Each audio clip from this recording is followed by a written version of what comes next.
In this video, I'm going to show you how to add clickable links in Microsoft PowerPoint. Launch the PowerPoint app and take a blank presentation. Delete the subtitle text box. Add your text in the title text box. Let's increase the size of the text. Resize the text box because it looks better that way. Now select the text and right-click on it. In the drop-down menu, click on Hyperlink. In this menu, click on Browsed Pages.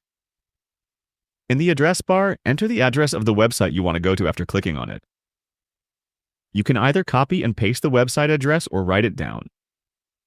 I will write down the address. Now click on OK. Here, you can see that the text has changed its color and added an underline too. This means the hyperlink has been added successfully. Now, if you want, you can change the formatting of the text. If I bring my cursor over the text, you can see that it says to press Ctrl and click to follow the link. Let's click on it while pressing Ctrl. Here, you can see that the hyperlink takes us to the website we added earlier. Feel free to reach out if you encounter any issues during the process. If this video helps you out, please leave a like and subscribe. Comment below if you have any questions.